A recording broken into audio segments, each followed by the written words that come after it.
This is ESPN Esports. My name is Ardo Cal, and I am here with someone I am a great fan of. I met him in the recent year, and I've just fallen in love with the content. His name is Action Jackson, a.k.a. you might know him as And Paul. Very good. But very good, Action Jackson more than that. Yeah, a little bit. Yeah. He competed in the Fortnite Pro-Am. I assume that it was a lot of fun. I want to hear all about it. Tell us about the experience. Oh, it was amazing. It was my second Pro-Am, which was awesome to be invited back.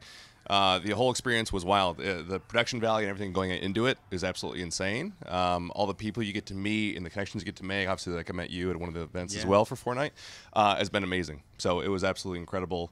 And just, again, the friendships you make are awesome too. So tell me about your partner. What was he like in the game? Was he good at the game? Give us the lowdown. Yeah, so I would never throw him under the Fortnite bus. He's great. He's a great guy. Sarunas Jackson, he was great. He's in an HBO show as well. Yep, Insecure. He's doing really well. And we hit it off really, really well. The first thing he says to me, though, when we get into the actual game, we're in the bus, getting ready to drop out, and he says, all right, cool, I'm ready to go, man. I'm like, great, let's drop Lucky Landing. He's like, I don't know how to get out of the bus. I was like, all right, it's going to be a long game. But we worked through it. He actually revived me. He did really, really well. So that's impressive. I walked him through the whole process. I'll give him credit. Yeah, he did awesome. He revived me. He did take some fall damage out of a tree. Totally fine, though. No problem. Not even worry about it. But equal credit in terms of the revive for your comms and his execution, though. I mean, really, I'm a professional commer. I really can walk people through any situation, defuse a bomb. That's you. You have a second career in me. anything comms. Yes, That's right. exactly. Including holding a microphone, it seems. What about the stage? Tell us about playing with thousands of people watching you. Yeah. So the actually kind of cool thing about it, so obviously you walk in, it's not intimidating, but it's a little bit overwhelming seeing all the people that are there. But the nice thing is that, honestly, the walls are so high and your actual place that you're playing in is pretty isolated. Mm-hmm. So you just kind of feel like you're playing at a desk with your buddy. It's actually not too bad. The only time it gets a little bit intimidating is when a big play is happening, even more so when you're a part of that play, because the roar of the crowd and everything just gets intense. Yeah. So it's kind of a lot when that happens, but it's actually not too bad. I've heard that in situations like this, some of the competitors actually feel that, and sometimes their mouse and keyboard rumble a little bit. Did that happen to you as well? Yes, absolutely. It was worse the first Pro-Am. Some guy turned up the bass in the first one. It was nuts. Oh, no. But so this your mouse one, was jumping to the beat of the bass? Yes, like you would feel the shotgun shots, and you're like, am I being hit? Like, what's happening? But it was someone else. So, yeah, it wasn't too bad, but it definitely gets intense, and your blood gets pumping. So one of my favorite things of the Pro-Ams are the entrances. You guys had a nice little choreographed dance there. I'm assuming it was your idea. I mean, you shouldn't assume that. All right, Sarunas is an excellent dancer and performer. It's actually his idea to do a lot of it. Okay. We actually decided to do just kind of keep it close. I got a little out of hand. I really. The camera gets on, they say 3, 2, 1, and I just kind of, it takes over. It takes over. Yeah, Shocking as a streamer that you would know how to play to the camera. I mean, it's in the blood. It's in the blood. Yeah. So overall, a great experience. Yeah. I'm assuming that you would love to continue in Pro-Ams like these. Absolutely. Yeah, they're incredible. This has probably been, these past 2 Pro-Ams and this one in particular as well, it's just been probably one of the more apex experiences of my career doing this. And again, the people you meet, the experiences you have, the energy, and the people that are here, like the fans especially, they're so excited. And it's weird because you obviously play or you stream in your house or apartment or whatever. You don't really get to interact with these people too often that watch you. And to see their excitement, you're like, oh, wow, I'm actually making a little bit of a difference in someone's life, of making them happy or entertaining these people. And it's awesome to see. I want to talk about your streaming career a little bit because you recently made the decision to go full-time. Yeah. Take us through that decision in May of this year that you said, you know what, I'm going to really give this a go. Yeah, absolutely. So I kind of came from a period when I was deciding whether or not I wanted to be streamer or, kind of have the 9 to 5 type of a thing. And for a while I chose the 9 to 5 and I just kind of felt a little less fulfilled than I would like to. So I got back into streaming. Can you tell us where you were working? Sure. I was working at the Apple Store. I was working at the Genius Bar at an Apple Store. Great store, by the way. Everyone that works there is fantastic. So yeah, I was working at the Apple Store, and then my buddy got me back into a gaming event, and I was like, oh man, I miss this. This is a lot of fun. I really like it. And so I started streaming regularly. And the support through the fans, people that watch me, and as well as Fortnite itself, was overwhelming. That 1 year was like, I need to get back into this. This is what I'm meant to do. This is what I'm supposed to do. I feel called to do.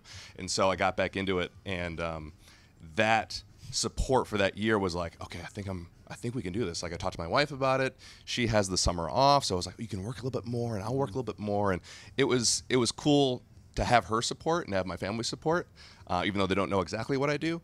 But they were still excited about it, and I was just like, I think let's try it. Let's see how this year goes, and we're 2 months in. That's fantastic. And it's going great.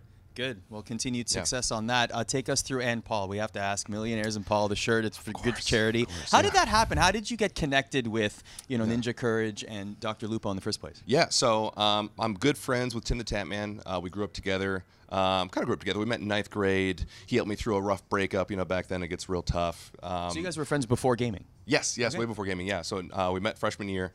We became really good friends. And then he was like starting to do this whole thing called streaming back in 2012. And I was working in 9 to 5. And I was like, oh, that's great, man. You're making some money playing games. And he kind of started to take off. At that point, when he started to take off, I kind of got laid off from my job. This is kind of a little origin story. Laid off from my job. I was like, I don't know what I'm going to do. He's like, I might as well stream. And that's kind of how I got started. Okay. All that said, I've been playing with him ever since. And so when I came back for that big event, I decided maybe I'll play with my buddy Tim. He invited me in, and then the next thing I knew, Ninja was invited into our lobby, and I was like, I talked to my chat, I was like, all right, no one freak out.